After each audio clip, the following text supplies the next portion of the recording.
In this video, I'll guide you through how to delete a project in DaVinci Resolve safely and confidently. Whether you're just cleaning up old work or making space for new projects, I'll walk you through exactly what to click and what to watch out for so you don't accidentally remove something important.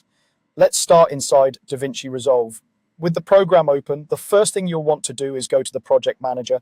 This is the area where all your projects are listed, and it's where you can open, create, and delete them. To get there, look toward the bottom right corner of the screen for the small house icon. That house icon is your shortcut back to the project manager. Give it a click. If you're already in the project manager, you'll simply see your library of projects appear.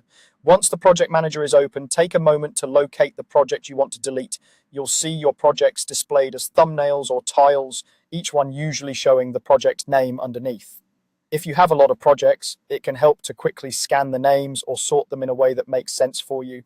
Before you go any further, double check that this is truly the project you no longer need. Remember, deleting a project will remove all of its timelines, edits, and settings from your database, so it's a good idea to be absolutely sure.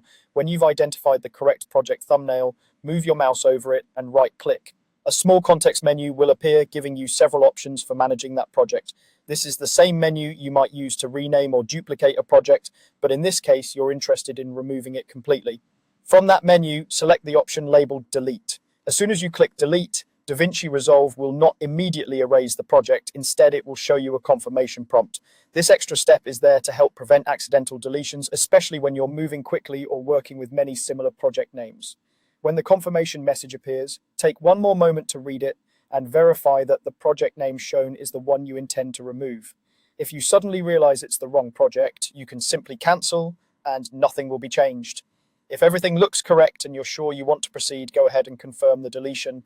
The wording of the prompt may vary slightly depending on your version of Resolve, but you'll typically be looking for a button like OK, Delete, or Confirm. Once you confirm, DaVinci Resolve will remove the project from your project manager list. You should see the thumbnail disappear and the project will no longer be available to open from that database. If you don't see it vanish right away, try briefly switching to another project folder or refreshing the view to update the list. And that's all there is to it. By opening the project manager, finding the correct project, right-clicking to choose Delete,